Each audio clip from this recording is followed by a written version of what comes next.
In oxidation reduction, the oxidizing agent is reduced and gains electrons. The reducing agent is oxidized and loses electrons. Are the statements correct? A, both statements are correct. B, both statements are false. C, first statement is true, second is false. D, second statement is true, first statement is false. Sige, isipin nyo ulit yung concept sa redox reaction. From there, sagutan nyo ito. Okay? Maraming nagkamali dito sa Weighground, guys. Nakita ko yung results. Maraming nagkamali dito, almost half. Okay, so this is letter A. Both statements are correct. So sa redox reaction di, si oxidizing agent, yan po yung nare-reduce, and the one who gains electrons. The reducing agent naman is kabalikaran doon, siya yung na-oxidize, at saka dyan yung na-lose na electrons.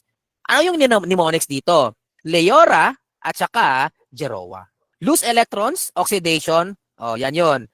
Reducing agent. Gain electrons, oxidizing agent, tama, na yun, reduce, tama nga. Reaction with the magnesium, at saka yung oxygen. In turn, it will create 2MgO, magnesium oxide.